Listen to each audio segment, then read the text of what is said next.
Thank you all and welcome back. Anybody new that hasn't been for any of the sessions? No, I know Conrad's there, but anybody else? Okay, you know all the emergency evacuation and everything.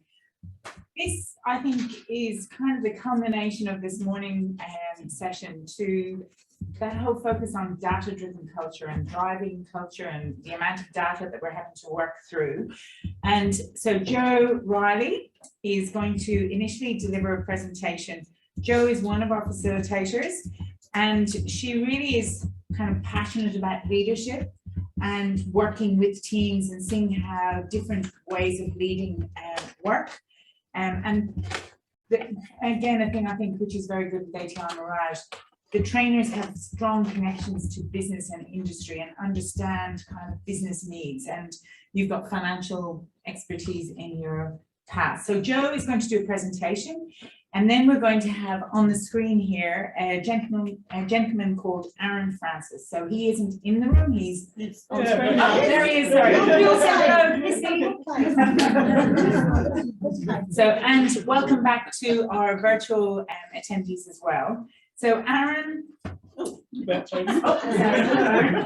Aaron comes from a background in the Australian Army with over 20 years experience in human resource management roles. He's an accomplished trainer and mentor, having had numerous instructional posts ranging from recruit training through to promotion courses where he taught leadership, administration, logistics, military law, and small team management. He also undertook roles as an information manager where he coordinated the knowledge management of the organization. So Aaron, thank you for joining us. Aaron will give some specific examples of organizations that he is or has worked with.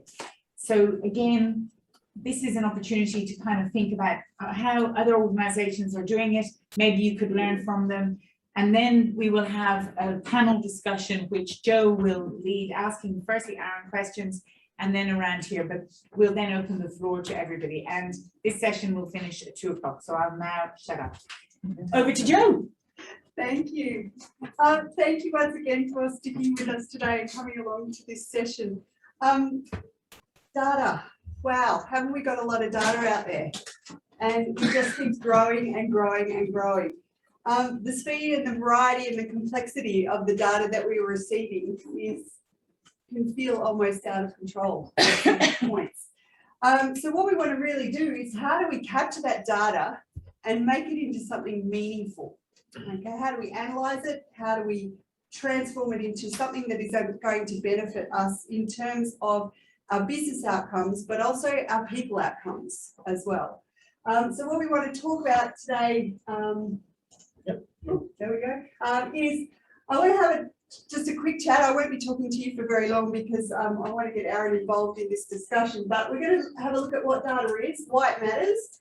I want to look at what the challenges are around data at the moment, and how we achieve a data-driven culture. Okay, so we want to get away from instinct-driven decision-making to data decision-making. Okay, so that we've got that data that backs up what we need to do. We're going to look at what some steps are involved in the data-driven culture, and then talking about the data-driven decision-making process in its own right. So as I said, I'll give you a short presentation now, and then we're going to have a discussion with Aaron and bring in some of the ATI other people that are here as well. I want to try and give you some case studies so that we can give examples of how data-driven culture and decision-making is already happening in some of our organisations. And I've had some great discussions already this morning with a couple of people in the room about things that are happening. And then we'd love to open up the floor for questions as well. So please have a think about your questions, and then we'll get to those at the end as we go through. So what is data-driven culture? So what we want to try and get to in our organisations is replacing all those gut feel decisions with ones that are actually based on the hard facts and data that we have and that we've collected. We want to see data as the main resource in our organisations, and we want to be able to transform what we're collecting into something that can be give us insight, can give us analysis, and can lead us to good decision-making opportunities. We also want to try and empower all employees to actively use data.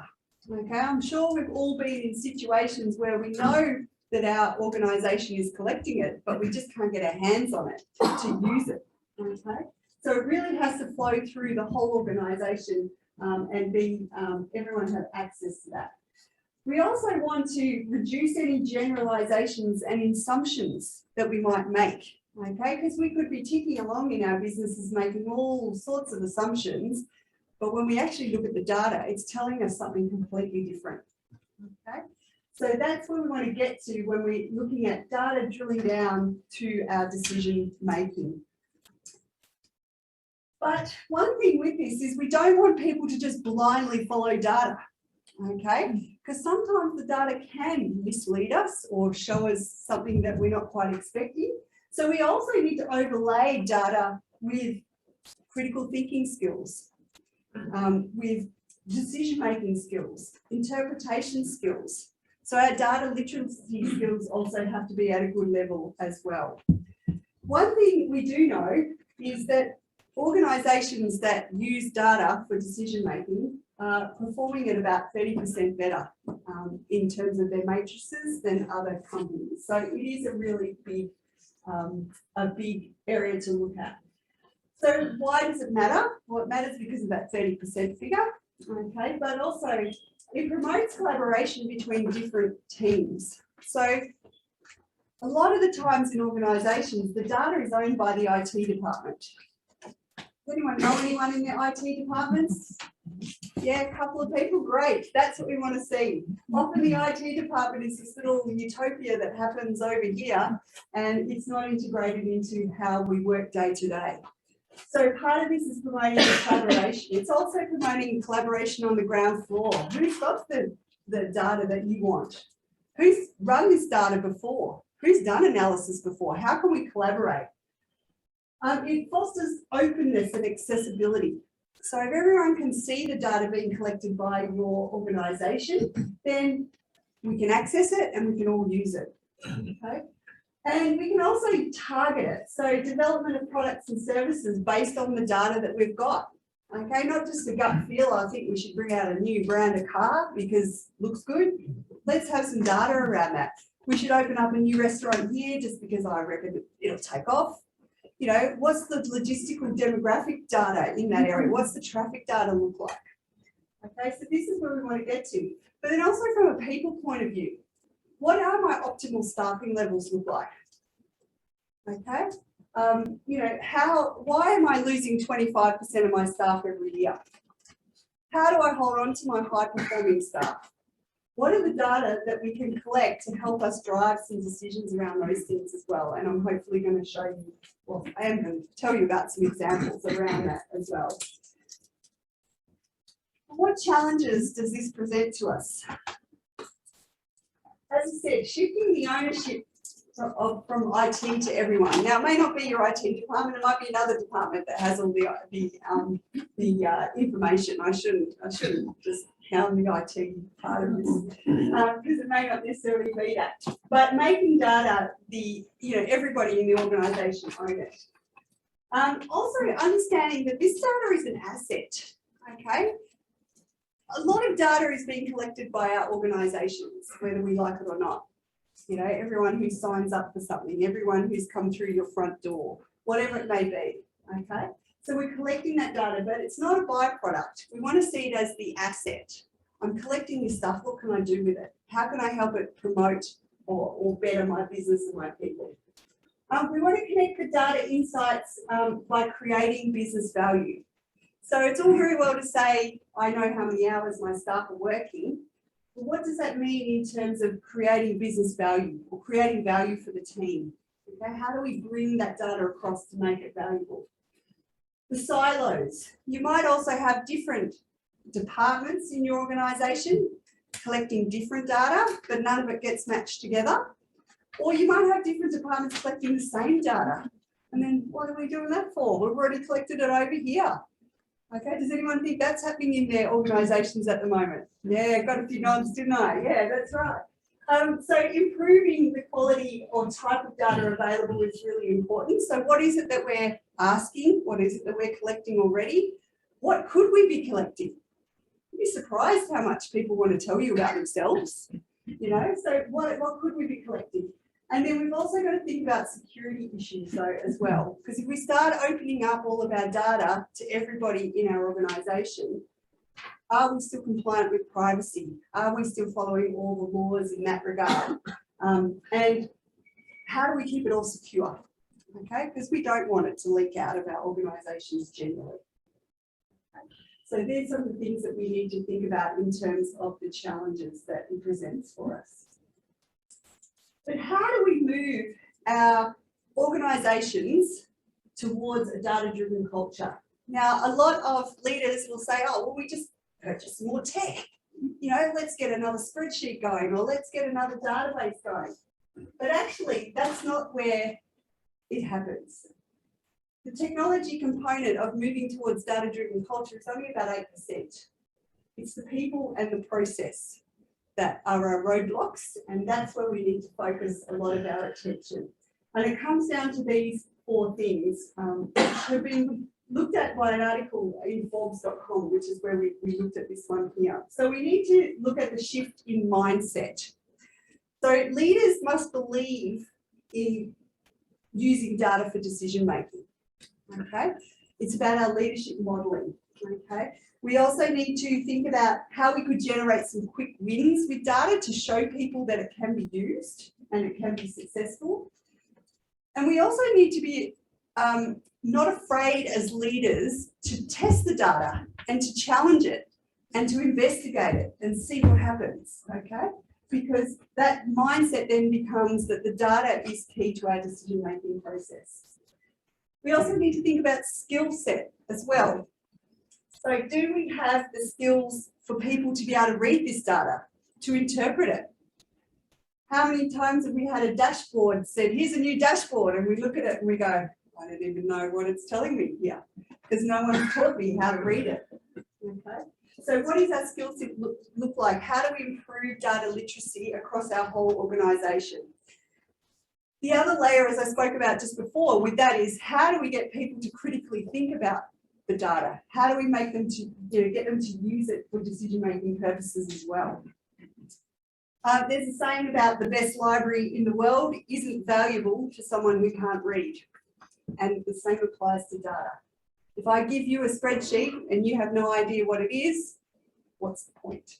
Okay. The next one is the tool set. So do we have the tools within our organisation to A, collect the data that we want to, B, analyse it, and C, put it in an output that people can understand? Okay, a lot of the time data collection evolves over time, so you may end up with silos that all don't talk to each other. Fantastic tool we have now, Power BI from Microsoft, will merge all those silos together for you. Okay, so some of you who went to the Power BI talk this morning, a few people, so you guys understand how that works. So that is one of the great things. We've got tools that are there that we can use if we do have these situations where everything is disconnected in that way. We also need to establish a common data language. So one that is clear. People know what we mean when we say a customer or a sale or this or that. So people have to be clear on that as well. With our tool sets as well, we also must be confident that they are collecting accurate data. If we can't trust the data, then no one's going to rely on it, are they? Does anyone have data that comes across their desk at the moment that they kind of go, I'm not sure about that one? Yeah, a few nods at the back there, yeah. So we must have the tools and be able to show that the data is trusted and it is coming from credible sources. Because that's the only way that we'll move towards the culture where people will actually rely on it. Without that trust, people are not going to move anywhere near a culture-driven, data-driven culture. The last one is our actual data set. So are we collecting relevant data? What's the quality look like? What are the tools that we've got that will align our the data that we're collecting with our business strategy? Okay.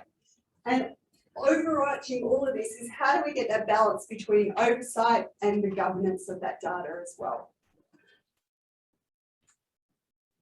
Despite all these challenges though, it is possible to get towards a data-driven culture. And we've just mapped out 5 steps here that we think are necessary in that process. And the first one, as I said, is your data selection. So what are we collecting? Are we missing opportunities to collect extra data? Or are we collecting stuff that just doesn't even matter? Every organisation is going to be different. Okay, but we do, you know, most of our organisations will collect stuff like numbers, so profit, revenue, how much the ratepayers paid us, you know, how much something costs. But there's lots of other data. How do we get the qualitative data like engagement? Okay, how do we look at turnover? How do we look at performance matrices? That's all data that we're talking about as well. So what does our selection look like? Then we need to look at cleaning our data. So have we got double ups? Is 2 departments collecting the same thing? How robust is the, how sure are we that the data we're collecting is accurate? So looking at cleaning that data. Then we come through to making that data easy to access. If I've got to spend 6 hours to get the data that I need, has anyone got to spare 6 hours in their role to do that? Probably not, okay? So we need things like dashboards to make it accessible. We need the simplified spreadsheet that gives us just the high level numbers, because there's probably only about less than 1% of people in here that will trawl through a massive spreadsheet to get the numbers that they need. And I'd be one of them. So there's probably 1 or 2 of you out there. So we need to make it easy to access. We also need to improve the overall data literacy of our people, okay? And as leaders, if we can't read the data, how are the rest of our team members going to read it? How do we communicate the data we're getting in down to our team, that team level as well? So improving data literacy is really important. And then the last one is about enhancing cultural change. So we've got to, as leaders, encourage critical thinking. We've got to encourage collaborative data-driven decision making, and we've got to model it. So as the leader, are you asking for data? Are you using it in your current decision-making processes? And this is what we need to do to get to a culture change happening in our organisations. So what is data-driven decision-making? So it's the process of informing your decision-making process and validating it and validate a course of action before committing to it. So we're moving away from that instinct-driven decision-making to using the data that we've got. Now, our data might be things like survey responses, it might be things like user testing, market testing, analysing shifts or trends. It might just be basic financial data, sales, you know, people data, how many hours have been spent on a project. So depending on your business and your business goals will depend on the quality of the data you've got available, but also the data that you're collecting. Okay? And all of that then can move towards your data-driven decision making. One study that I looked at suggested that as humanity, we are generating 2.5 quintillion bytes of data every day. So there's no shortage of it. It's just what do we do with that? How do we filter it? So it's pretty easy to collect, but it's a lot harder to use it in a way that is constructive for your business and your people. So I want to give you a couple of examples of how data-driven decision-making is actually happening out there at the moment. And one is with our mates over at Google. I'm sure we've had lots of Google case studies in the past, but they're using it for leadership development. So Google have developed a tool called People Analytics, where they review people reviews and they compare it back to their retention rates. And so what they can see is they've identified behaviours in those reviews that relate back to those retention rates, and they've been able to then use that to target upskilling of their leaders. And they also then have scored the leadership engagement with their teams and it's gone from 83% up to 88%. So that's helping with their leadership development by looking at that data. If we look at Starbucks, real estate decisions. So in 2008, Starbucks closed hundreds of their outlets in America. And they then decided to partner with a location analytics company. And they're looking at demographics and traffic patterns before they decide where they're going to put a store, because so many of those other ones they closed didn't work. Okay, so by looking at the actual data rather than gut feel of, oh yeah, we'll stick one on that corner there, that'll work. They've been able to make much more, data-driven decision-making processes about where they put them and the likelihood of success of those outlets. And my last little example is Amazon. So we've all probably shopped on Amazon at some point, especially in the last 18 months. Now they use data to recommend products to you when you jump on their website. Okay, they have looked at your prior purchases and they've looked at your search behavior, and they now can attribute 35% of their purchases back to their recommendations to you. And that is based on analysing the data of what we've given them without really knowing, because all I've done is jump on and search for what I want to buy. They've collected that and they've analysed it, and they can attribute 35% of their sales to the suggestions they give you. Okay, so whether we like it or not, it's happening, and it can be a really great way of driving revenue, helping the business, your employee engagement, and your retention of staff as well. So when we talk about data and behaviours, there's a couple of things that come out of this here. We can save money by predicting who will quit. And Credit Suisse, the big finance company, is a great example of this. So they have analysed why people quit, who quits and why. And from there, they have been able to provide information to their managers to help them identify who have they got on their teams that might be going to quit based on their behaviours. And from there as well, they've also been able to get special managers trained to go in and hold on to their high performance, because they found a lot of their high performers were leaving. Okay, so that's by using some of the data that they've got within the organisation. If we want to relate engagement with income or revenue, there is a study that is, let's go back to engagement. Engagement is the HR holy grail, isn't it? HR love engagement. Okay, but how do we actually put data around that? It's pretty hard, because I might say I'm engaged at 10 and Wendy might say she's engaged at 5. But is our perception of engagement the same thing? Maybe not. So that's a really hard thing to measure. However, there has been a study with Best Buys in the US again, where they have been able to bring it about a matrix and make it into a mathematical calculation. And they've been able to show that a 0.1% increase in the engagement score actually equates to an increase of $100,000 in revenue per store. So what they are doing is they are putting all of their efforts into engagement surveys. They used to do them once every 2 years. Now they do it every quarter, because they can see if that engagement score is falling, then the revenue per store is falling. So we have to address that. So they can use the data to get on the front foot rather than waiting every 2 years. We know what's happening quarter by quarter. So retaining key staff, managing flight risk and turnover. It comes back to what we've been talking about. IBM had a really high turnover of business critical roles. I think this was in 2017. So they built an algorithm that was based on their data around roles, salary, location, promotions, and then they matched that with what they call their social pulse survey. They found that if their social pulse survey was dropping, then people were likely to leave. Okay. They found once they started to look at this, then they could implement strategies to stop it from happening. And they reduced this turnover by 25%, which obviously leads to great outcomes for the teams, but also for the business as a whole. because we know turnover costs us money. And the last example I wanted to use here was achieving optimal staff levels.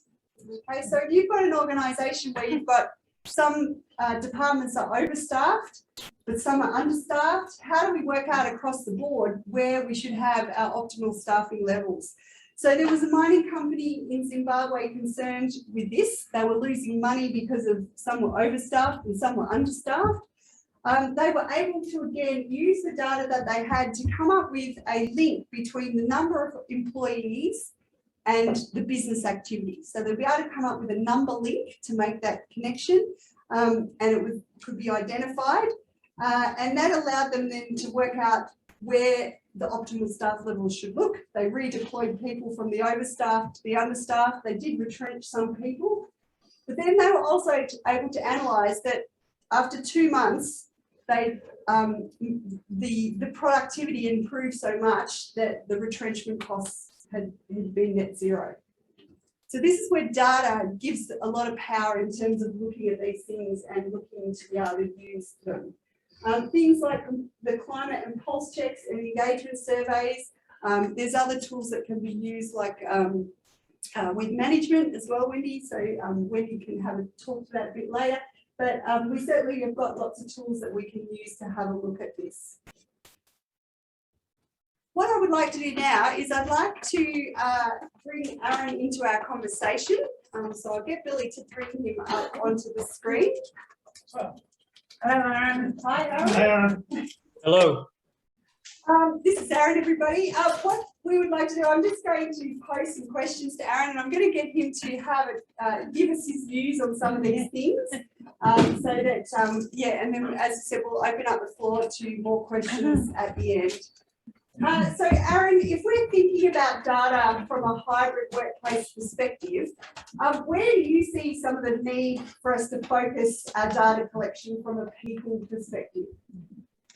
Yeah, Joe, I think you already gave some really, really great examples of companies that are already using that engagement data. So that's probably one of the ones that I would pick there. So what is the employee engagement?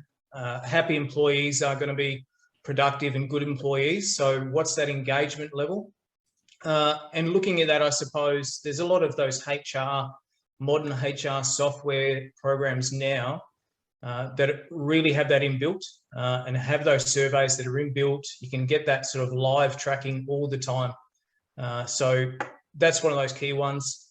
Coupled with that, though, you've got to have the performance and the KPIs tied into that. So it can't just be happy employees. We want to be able to compare that line of what's that engagement level, and then comparing that, contrasting it with our performance. Yeah, definitely. And how do we identify potential burnout of team members, and how can we prevent that? So again, with all this technology that we're using, and here I am joining in a hybrid mode today. So whether we're using Teams, whether we're using some of those other software platforms, a lot of those have built-in methods of just sort of tracking and seeing what people's usage is like. Certainly with Microsoft Teams, and whether or not Billy's able to give a demonstration later on, but having a look at just the profiling of people, having a look at how many people are doing late check-ins, how many people are doing additional hours, are the additional hours growing over time for a particular member, for a particular group, or the company as a whole. So looking at all of that data, whether or not we're looking at it individually or across the teams, and then just being able to understand what's our risk level. And people are obviously going to be have different resilience for those additional hours and additional those additional stresses. So just because one person is doing, a whole bunch of extra hours and that those analytics pick it up, it's going to depend on that individual. So again, it's going to demonstrate some risk, some people that we might need to look out for and just, touch in with. But, certainly having that data available gives us an opportunity to assess those risks. Fantastic.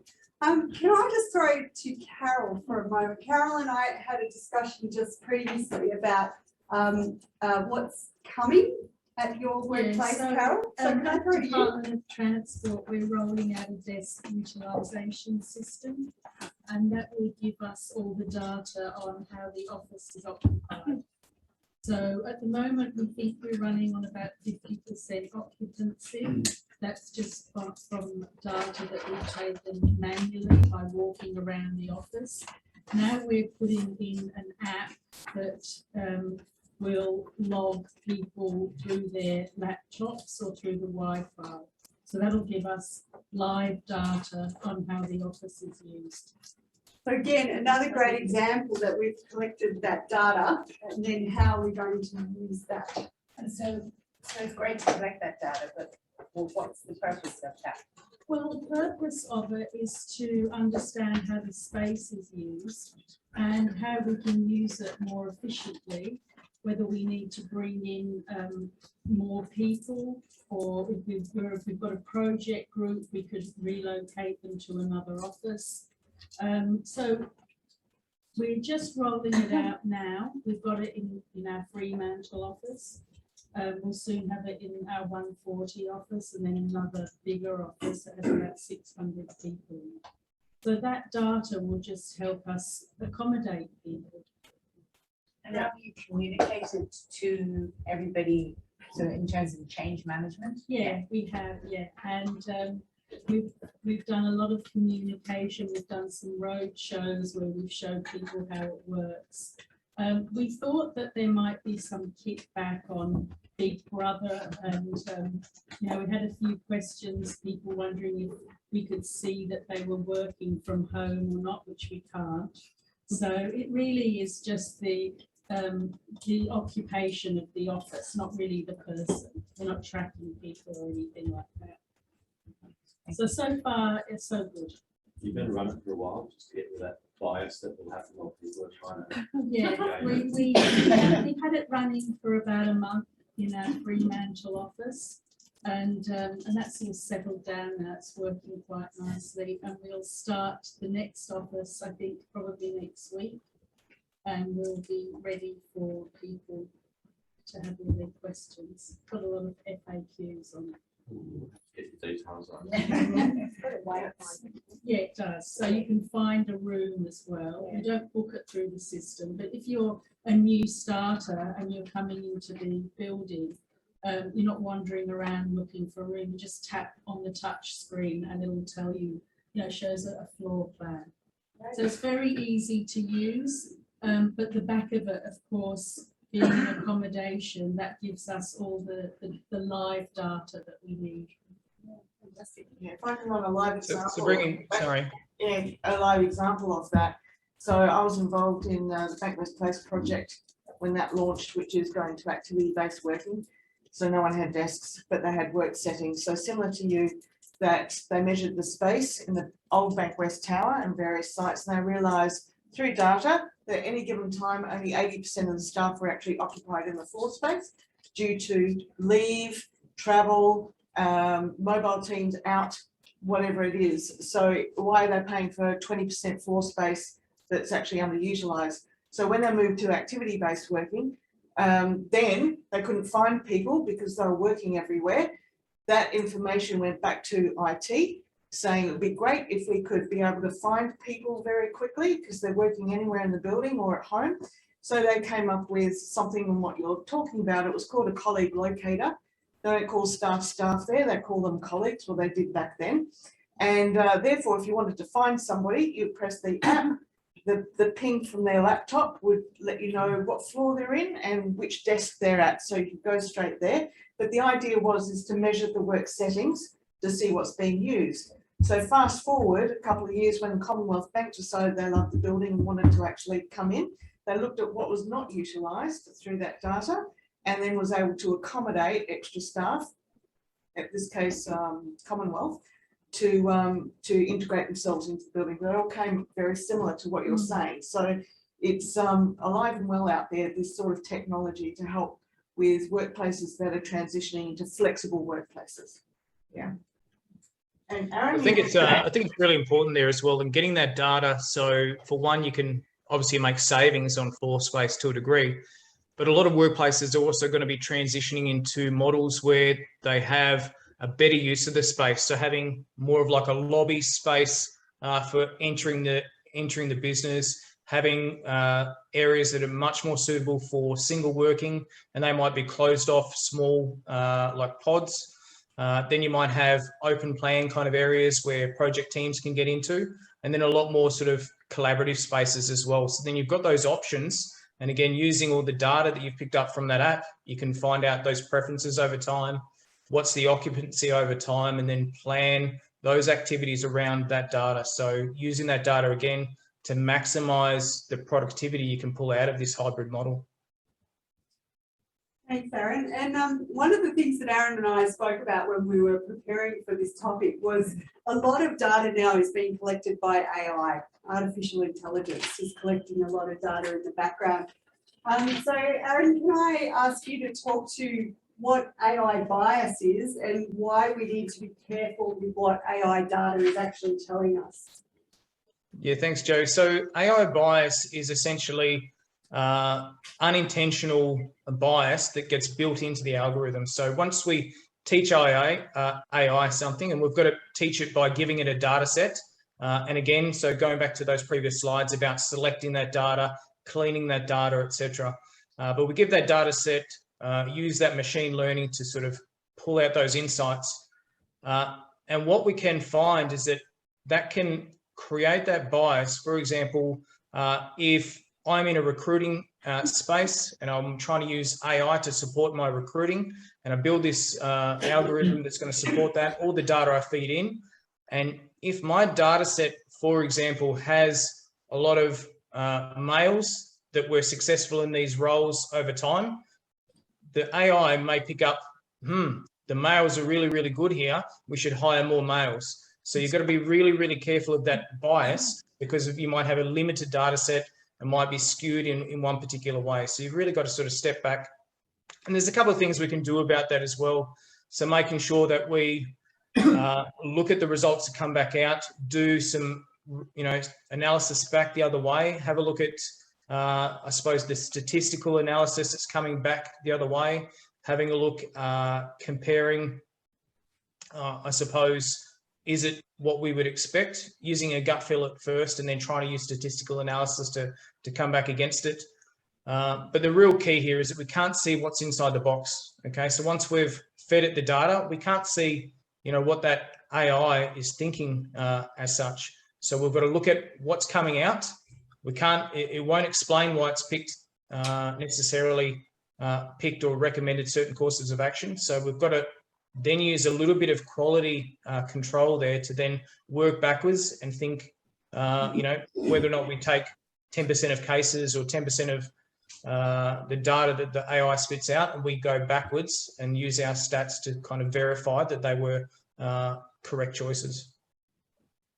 Fantastic. The other thing I wanted to ask you, Aaron, is what are some ways that we can look to change organisational culture and team culture in relation to this?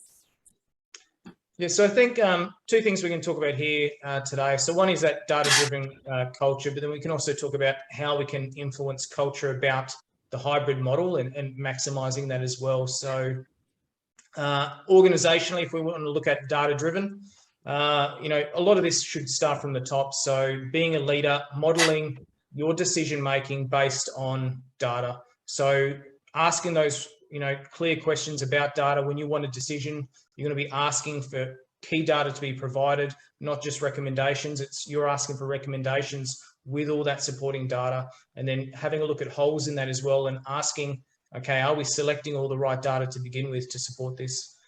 I think as leaders as well, then promoting that data literacy. Some people are certainly uncomfortable with change and uncomfortable with the future, but change is the only constant in this world. So we've got to make sure that people are comfortable with learning these skills. And we don't want everyone to be computer programmers, but they need to be comfortable with looking at data, looking at, thinking about how to make decisions based on it.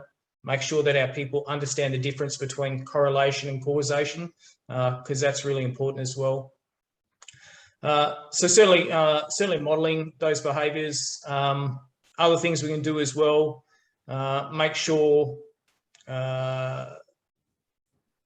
if we're looking at something like where we want to have a drastic change, we can call someone in. So whether or not we have a contractor, something else we could do is pull in perhaps a interim C-suite executive. So someone who is able to come in, make some sort of bigger changes in that ICT space or in that in a HR space to really sort of get this data-driven approach. They can then leave the organisation having succeeded, but without having, I suppose, that the fatigue that would come with such a significant change project. So having someone to come in and shake it up can help push the organisation along towards a data-driven culture. Coming back to the other comment I had, we're talking about hybrid as well. So once again, it comes from being a leader and demonstrating what is possible. So if you're a leader and you're trying to get your team to take up on various hybrid workplace behaviours or options, flexible work options, then you need to demonstrate that as well. So if the boss can leave early, for a school pickup, and then log on later on and make up those hours and things like that. But the leadership actually doing those things and demonstrating some of those flexible behaviours gives other people permission to actually approach that as well. So even if you've created all these policies, you want to allow flexible work, but all the leadership is there from 8 o'clock in the morning till 6 o'clock, 8 o'clock at night. People are going to feel uncomfortable about asking for those things. So demonstrating it first pushes it down from the top, tells everyone, signals everyone that it's okay. And that's a way to move forward with that as well. Fantastic. And we've talked a little bit this morning already about how a hybrid work model is more easily transferable in some roles than it is in other roles, generally between knowledge workers and other style of workers. I'd love to just bring Jed in here because I had a quick chat with him about, he's from the city of Swan, and what they're doing with their gardening team. Because you think of the gardeners, they have to be gardening. But can you just talk us through a concept that you're looking at the moment, Jed, please? Sure, thanks. I have to first of all disclaim this is a thought bubble more or less at the moment and a discussion. But one of the issues that Wayne, my boss, and I'm sure many others have, is that most organisations have very diverse functional teams. Look at local government diversity fashion, you've got obviously a bit more outdoor workers, about 1,100, about 800 are indoors, 300-400 outdoors. So the tensions between divisions at the executive level and so on about how activity-based work, all this flexibility, work from home, hybrid work, have at times threatened to sit in the organisation, and some things that hold you back with that mentality of if everyone can't have some, no one's getting some. We thankfully haven't run into that sort of limited too much. But in order to make the sort of approach to activity-based work, which is where we want to go next, now that we're sort of getting our heads around hybrid work, in order to go there, we realised that we needed to sort of do something for the outdoors workforce. And we found in initial conversations, we found that the link for us to make is that we are trying to do something that deals with physical environment, so normally that would be the office, technology enablers, and the culture. And the breakthrough that looks like it might occur in that space is just doing a pilot of smart vehicles. So that's the work space for outdoor workers. It's kind of a hub that come back to. Gives us the opportunity to stand up tablets and so on where people can do their pre-starts, which is not new. Lots and lots of organisations do that work. Some local governments have self-locking vehicles where the toolbox is a remote control lock. So it's small sort of issues around how you even manage people on those levels can be enabled with technology. So all of this comes back into applications that allow supervisors to check work orders, people do the work photograph that it's done, time and motion studies are built in if you really care for that degree of scrutiny. Some do. So to bring it all under the guise of a smart vehicle, a smart mobile workplace initiative, it's kind of what we're looking at doing. Hopefully we do it. Great, thank you, Jen, for sharing. There's miners, of course, and others have more than long ago gone in these spaces, so. Yeah, great. we have to do this. Erin, I'm hoping you heard all of that, but what are your thoughts around how we look at the differences between knowledge workers and others and how we embrace the hybrid workplace? Yeah, I think the key is challenging the status quo. So people are quite uncomfortable. Again, I already talked about change, but challenging that some other jobs or some other tasks can certainly be done differently or at different times. So taking that gardening example, and that was a great case there, and that sounds really exciting. But what other tasks could be done at different hours? Certainly, you can't be doing grass cutting. But if we want to sort of give radical flexibility to people, sometimes just the times or the place can't be done, but what else can we put in there as well to improve a bit of flexibility? Things like that. We could choose, you could have optional projects where people could sort of opt into. So, out of their ordinary cycle, if there's a task, people could sort of nominate for those things. Other options that some companies bring in is having being able to choose which workers they want to work with on particular days, and certainly using apps as well to have shifts that are on offer. So being able to, I suppose between employees, negotiate the swaps of those shifts much more easily brings that flexibility that some of them need as well. And what would your key messages to leaders and supervisors be facing the hybrid workforce challenge? Aaron? I think the key there is default to trying to say yes. So a bit of more of a yes and. So how can we make this work? Defaulting to, okay, I want to make this work. What are our real options? Go back, assess each of those tasks, assess each of those, all those other assumptions, revisit them and think about, how can we bring in flexibility? How can we bring in some of these other hybrid options? What things need collaboration? What things need to be synchronous? What can be asynchronous tasks in there as well? And again, the leadership and managers and organizations, they need to understand that we are facing that war for talent. So if other organizations are going to be finding these options and finding this flexibility, well, then our organizations need to be able to do that as well to be competitive. Otherwise, you're not going to get that talent. People are not going to be engaged because they're going to understand what's available for them in other companies. And if you're not willing to provide that flexibility and provide that trust that some of that implies, then where's that engagement that they're going to have to you as well? Fantastic. All right, so could I open up the floor to any questions that we might have? There must be some.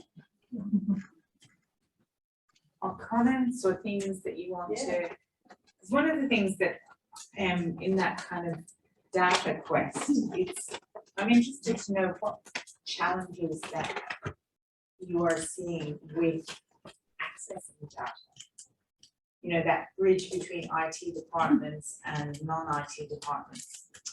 I live in health, and I think a lot of management executive levels are very used to dashboards and things like that. But I think one of the problems we have in health is that traditionally a lot of the staff are not tech savvy at all. So that data just isn't filtering down. I worked quite closely with a particular clinician on a recent project, and then he's just moved into a more administration role, and he's like, oh my God, I get it now. And, he's just had this massive, revelation, and it's just connecting, I think, people at the ground level with that data so that it does hold more truth and more reality on an implementation level. Fantastic. Maybe comment about something that we've done in education in an IT project office. We had a request for information from the executive, but they wanted to see it in an easy to read format. So we said, we'll do dashboards for you. We pull the data and said, what do you want to see? We want to see, how many of these projects there are, how well they're doing, where they're getting stuck, who's involved, how much they're costing, and how successful they are, that type of information. So we go back to the system and say, yep, we can pull all that out. We mock up dashboards. We say, if we gave this to you in say Power BI, would you be happy with this? Yes, fantastic, great, understand it. That's at the top level. But then you've got layers in between who, yes, that information will be useful to them, but they don't necessarily understand it. So we went through the process of cleaning our data, presenting our data in a way that the top level had asked for it. But then we also went a step further and we created a bit of training that anybody in the organisation can access from our internet, from our intranet. And it's a snapshot of the dashboard, but it's got hoverovers that explain what each of the different parts or visualizations of that dashboard are about and what that data is telling you. So that if it's a KPI, it's telling you if it's this colour, it means this. If it's that colour, it means that. And then if you want more information, go and talk to these people. And that's how we got around that lack of understanding of people not having the data literacy. They want the information, but they didn't quite know how they as consumers could access it easily. So we've been that bridge in between, and that's worked for us. And so we're doing that for a lot of other dashboards as well. And was that kind of bridge driven by the executive, or? The request for information was driven by executive, but the solution came from our team. And has it been, do you feel it's been appreciated? Because I would have thought across lots of other agencies, things like that could and should be shared. Are there possibilities for that, or is that like crazy thinking? It's a slow process. We have now a backlog of requests for dashboards to create from the same system, but different information to be displayed. And it's going to be very beneficial once it's out there, but it does take us time to clean up the data and work out the best way to display it, because in Power BI, anybody's familiar, there are lots of different visualizations that you can use that will tell you lots of different things. Some work better than others. The same way you would use charts in Excel, some work better than others. Some are easy to understand, some are really difficult to pull that information out from easily. But having that explanation, that in between, has made it a lot easier. But all those extra dashboards are within education, aren't they? Like education and health, it's not like we're, except for you and I. Yes, we share. So we are the bridge between education and health, but You heard it here first. So yes, it is limited within education, and at the moment it is limited within the ICT area of education.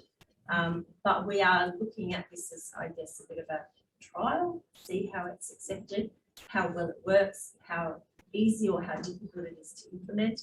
And then once people can see the benefit of it, we get more buy-in from the other branches and other external stakeholders to take it further and develop it. And then we don't need to be the owners of it, because at the moment we are, and we are driving it. It reminds me a little bit too on what you're saying is we've got to be mindful of who the data is for and how people consume information.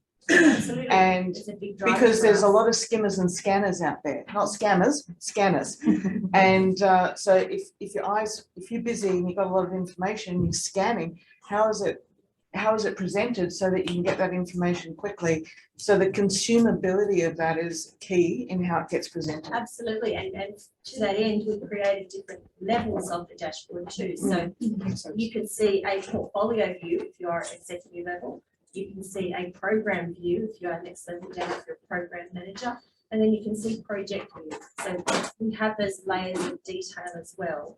And any layer any group of users can jump into any layer. It's just how much they want to consume and how much they understand. And just a quick question, I know this, I'm just curious, was it training that helped you kind of understand the power of Power BI, or was it once you all got trained, you kind of worked that through?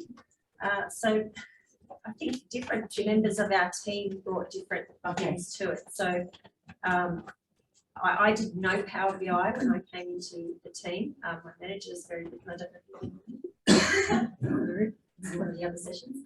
But he was the driver of that dashboard idea, and executive wanted to see it displayed in that way. And then I came in with the, okay, well, how can we present that?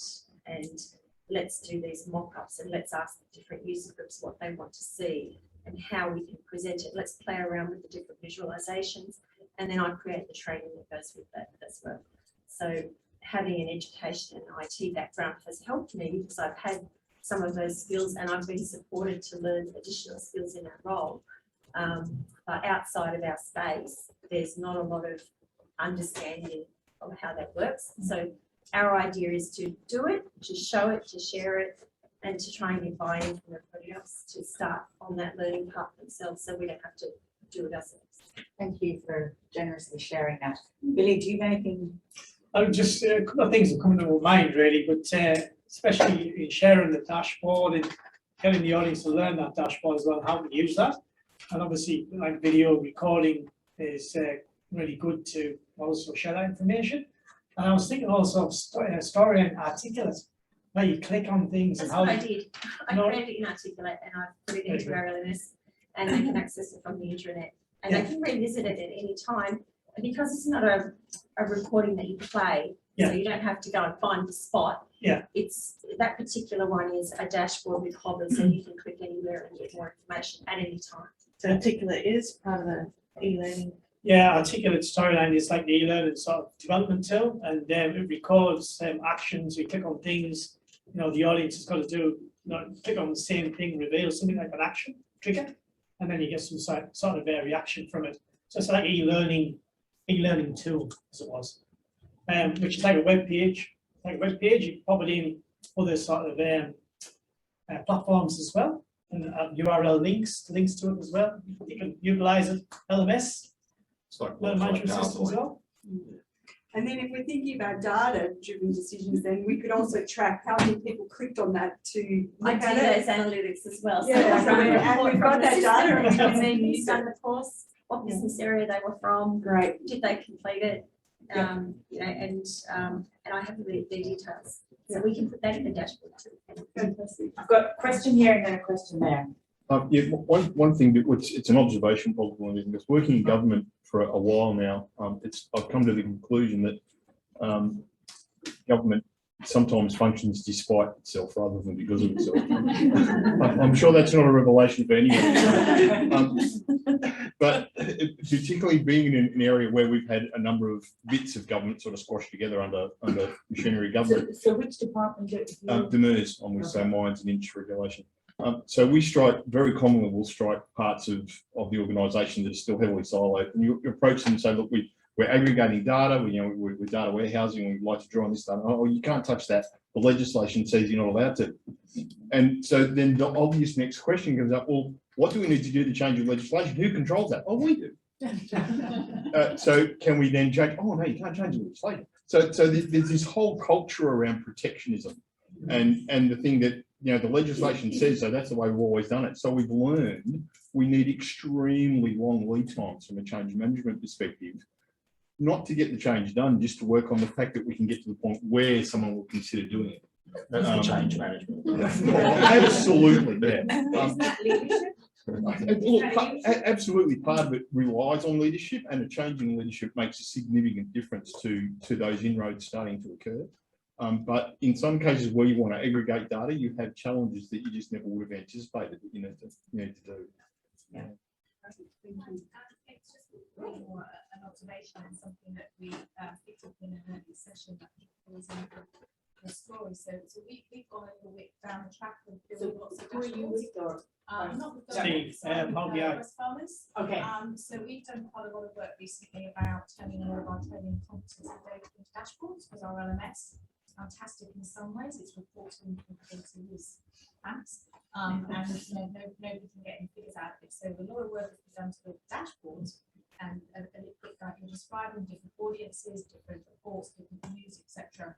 But what we've been kind of not quite got our heads around is why hasn't the take up been perhaps as strong as it could be in our different business areas? And just reflecting on what we were talking about earlier, we're thinking that it might be where we put them. So as well as thinking about the audience and putting the data together in a visual dynamic way that works for different groups, it's actually how do you put it in the flow of work. So rather than it being something that people have to go and find, even if that is in your intranet or somewhere, where do we put it where people are in there anyway? So thinking about we're all using Microsoft Teams now because that's where we live. So we haven't connected the dots, but we could actually publish our dashboards in Microsoft Teams where our teams are every day, pretty much all day. So I guess that's something we're going to take away from this session. Think about how do we integrate this great work that we've done that's currently sitting here and people don't know how to find it because they've lost that link that we sent them 3 months ago. So I think that's something we definitely can go away and think about. I think that makes all the difference. The data's great, presenting it in the right way is great. How do you get it to people in a way that they can consume, as you were talking about? So one organisation I'm working with at the moment, talking about finding data, they're building an AI bot. It's limited demonstration at the moment, but they're building it to use plain English to find things in the storage systems that you're looking for. So whether it be an email, whether it be particular spreadsheets, instructions and directives. So using that AI, and they're building it, getting people to then essentially give those thumbs up and thumbs down to the search results that they get, depending on if it was actually what they were looking for based on those that plain English search terms. So again, that's just other ways that companies are building up their accessibility of that data. I'm going to go to the back of it. Again, more of an observation. One of the things that we've come across is we've mentioned a few times that leadership is really important, but it's also bouncing it from the leadership down and then back up again. Because what we found when we first started introducing data like this was reports are being run, executive looking at them and they were going, "Oh my God, we're performing terribly," and then they were coming down and wanting explanations for what they were seeing in their dashboards. And the people they were asking to explain were going, "Well, what is this dashboard? I know nothing about it. I can't explain this data. I don't know where they've pulled these figures from." Once they started then to get exposed to it and having to make commentary on it, they started to realise what was being shown about their particular area of interest, and they became more engaged in wanting good data. So things like we used to have it as, and it's a limitation of our system, it's an optional field up until recently to put in the contract number when you were making a purchase. Now, most of our purchases were going through with contracts associated, but it was a free text optional field to write that contract number. So when you're trying to pull that data out, it's very difficult to map what contract that spend goes to. It was all there and it could all be done. It just used to take a long, long time in the data. Now that we've got people having to justify why they're buying what contract, and then they go in and find out, well, actually they weren't, just didn't put it in the right field, suddenly they started populating that field. So by having it sort of focused on at the top, had to be explained at the bottom, now the data quality is going back up again, and so it comes around and around. And I think it's really important to have it as a continual flow rather than just keep looking at the data and going away again. That's the simple we went through.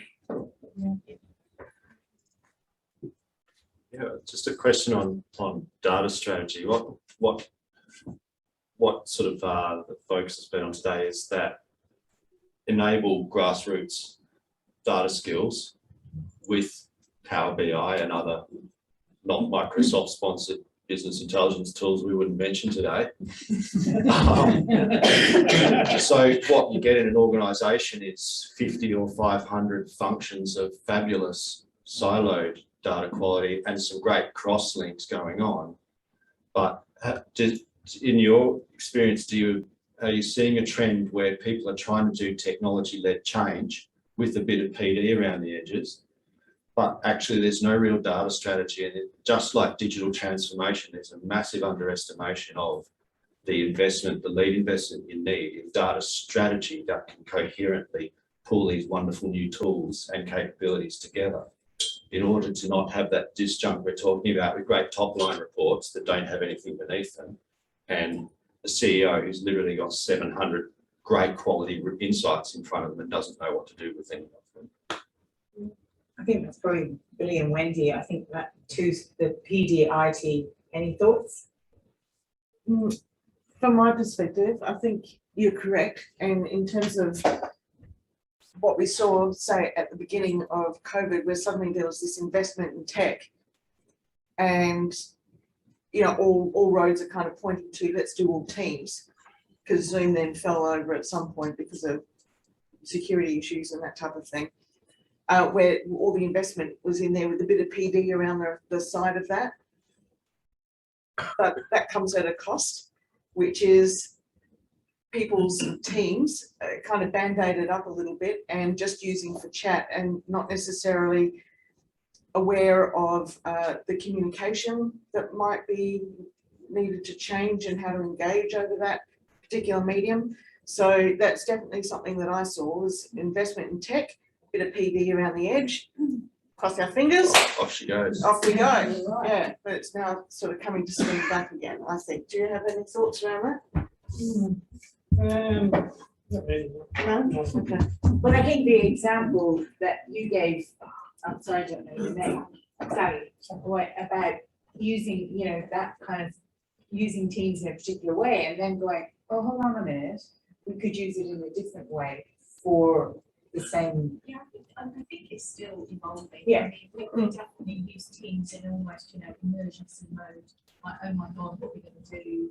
We just need to communicate. So I think we all jumped on, had a go, made some terrible mistakes. I mean, even now, 18 months later, we're still doing that. Oh, sorry, we didn't it.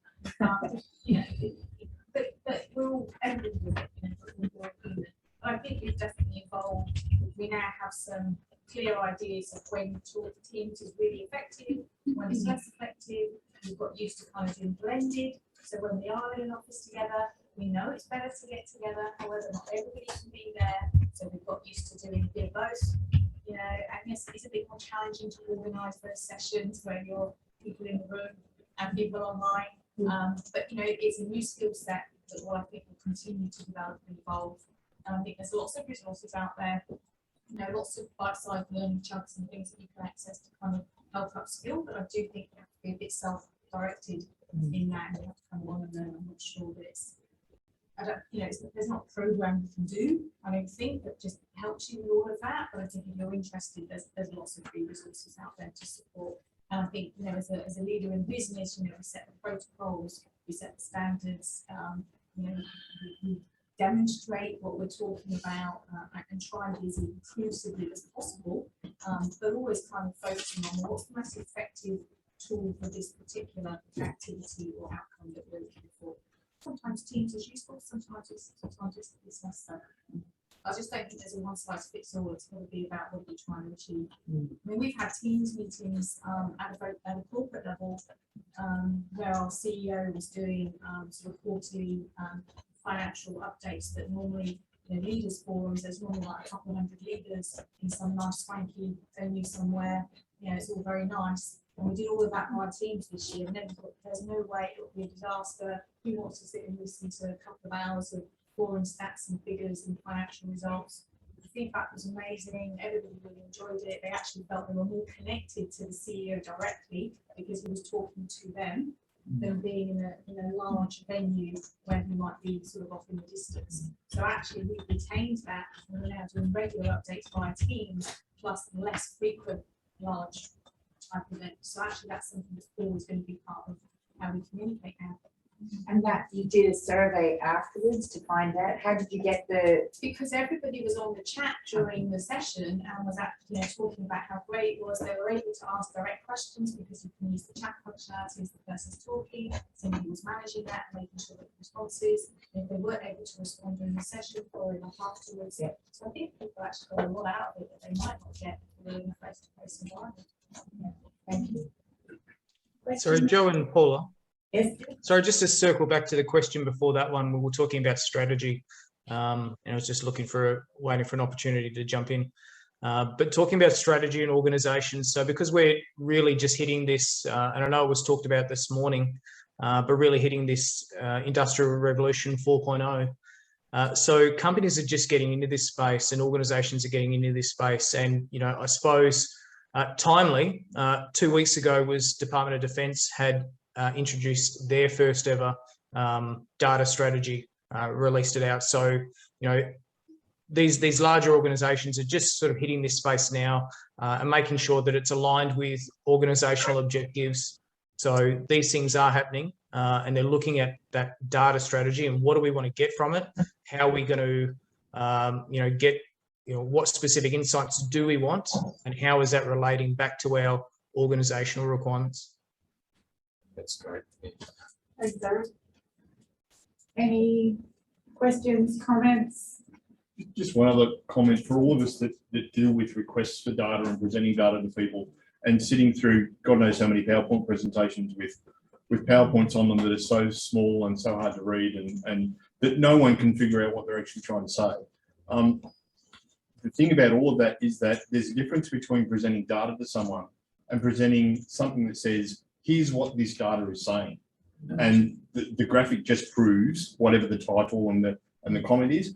The days of us just producing dashboards and people have to figure out how to pull out what they want to know should by now be starting to come to an end. And we should be trying to add to that, type in what you want to know and I'll help you do it, as opposed to here's the data, you figure out how to pull it out yourself. Now those things like the help stuff that we talk about where people can hover and start to figure out, that's a step in the right direction. But in 2021, if we're still relying on people to have to understand how to pull the data out themselves, we're not doing a very good job. Yeah, so the second step onto that then is, here's your data, but what's the story? And Exactly. it's the element of Storytelling. storytelling that comes with that becomes really important. That puts the human element back into the data. What does it mean? What do I do next with it? What's it telling me? Yeah, and that's really important for culture as well. So even from a data where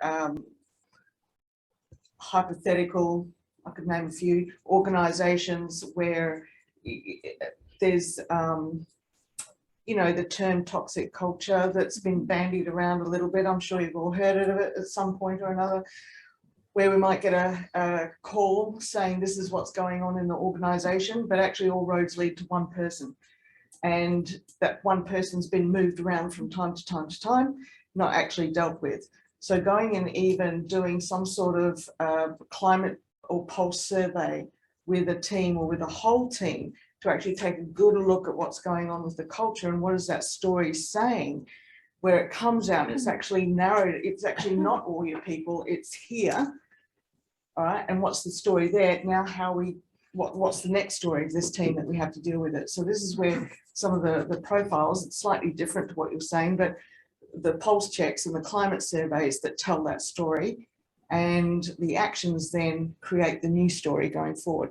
But we've worked with organisations for about 4 months just on that thing, is looking at bullying culture and how to actually turn that whole thing around based on that data, the story it's telling, what happens next. Yeah. I think part of that is that using data isn't just for discipline or, being superior to people, but it's also about reward as well. Yeah. Look how well you've done in this situation. Well done. Yeah, Not just story going forward. Why rather aren't than, you meeting your KPIs? Why has this happened? because it's reaction versus response. Yeah. Which is knee jerk on a piece of data, or let's unfold that story and what happens next. At the back of the room. Yeah, just touching on that. So I was obviously comment with West, and they introduced their new lab system right at the time COVID hit and we went into lockdown, and fast forward a few months, they've introduced the system across all of the different disciplines within the laboratory testing areas. So it's not just blood, it's water testing for schools, for lead and all sorts of things. They swabbing everybody up the nose and scratching their brains and everything else, and going out to cruise ships. So there was a lot of work going on. There was lockdowns, and there was this implementation changing their old system that they've had for 20 years to a new contemporary modern system. We used Power BI to demonstrate where we were having major issues in the system and across what disciplines. But before we introduced the CE to the Power BI dashboard and how we would interrogate it, we were very clear about the information we would display and the information we weren't going to display. Because otherwise they said, well, click on that and tell me what that is, or what does that mean? And you're not going to drill down to that level. But what we set was the expectations firmly about what the data we could give them would show them. And we asked up front about what it was he wanted to know. So he wanted to know what discipline was struggling the most. He also wanted to know was, when we have a COVID spike, i.e. there's a cruise ship just pitched up at Fremantle and won't leave, we've got to go and test them every day, and that's going to cause a spike. Or you've got a snap lockdown and we've shut everybody down and we want everyone to get tested. So the testing goes from 600 overnight to 16,000. We had to show where the system was struggling to support the business units. And obviously the business units are really struggling themselves with a new system and a pandemic. But that was really interesting using Power BI, because you could navigate through it to say, well, okay, there is 7 critical issues in the system right now, and it relates across to these disciplines, be that anatomical pathology or forensic pathology or wherever it is you're going, that could give them and they used it to be able to say, okay, well, we now need to get in and support these areas because we know the system's not supporting them. So we used it for several things. One of them was, how well is this new system performing? Of course, you're going to be looking at that, but it was also about how we could use that data to assist and work with people, and where we wanted to stop applying changes or applying defect management in the system because we needed to stabilise them through a COVID spike, for example. So there is a lot of things you can do with Power BI, and that works really well for us. It wasn't attainable long term. We had to keep changing because it would just become an overhead to keep maintaining all of the stuff. And because people were chucking poor data in, we couldn't clean the data quick enough to get it and to maintain its relevancy. But it did work very well. So there's several things you can use Power BI for in those dashboards for short-term gain and also obviously long-term gain. I'm conscious of time. We're just about to wrap up. I was going to ask Aaron if there's any, basically go along, if there's any one final thing you want to say before we close. Over to you, Aaron. Yeah, I think one thing to remember is that data is going to help us reduce the noise in decision making, and what noise is that variation. So if we, and there's a lot of studies out, on punishments that judges are giving, for particular crimes. There's other studies as well on the likelihood of a doctor giving antibiotics for a chest infection is much greater in the afternoon than in the morning. So in the morning, the doctor is perhaps a bit fresher, happy to explain a bit more that no, you don't need antibiotics and push through. End of the day, maybe there's a bit more fatigue in that decision making. So doing those studies, they can identify the noise where there's variation in the decision making. So being able to identify the noise, use that data to show that, and then that's what's also going to then convince people to go along on this data-driven journey. And thank you, Aaron, on behalf of all of us for joining us. We're very impressed with your bookcase behind you. There's been some commentary. Favorite book there. Thanks, Beverly. Thank you very much. Joe, any final points? No, I think what Aaron summed up there is a great allude to what we talked about. And I think Joe's examples as well were really good, giving us a kind of a diverse overview, and having Billy and Wendy kind of adding to it. Thank you all. Thank you everybody for also sharing your ideas and thoughts. I'm going to try this quiz thing one more time. So I'm going to need help from you to see who puts their hand up first. If I go. So fingers on the buzzer. My question is, there was commentary from Joe about the size of bytes of data collected a day. A lot. Was it 400 billion? Or 4 quillion? I don't remember the actual name of it, but it was a 2 like quadrillion something bytes. Anybody, it's you're close, but you're not smoking a cigar at this moment. The gentleman. 4.6 billion. No. 2.5. Yes, I can now give you the book.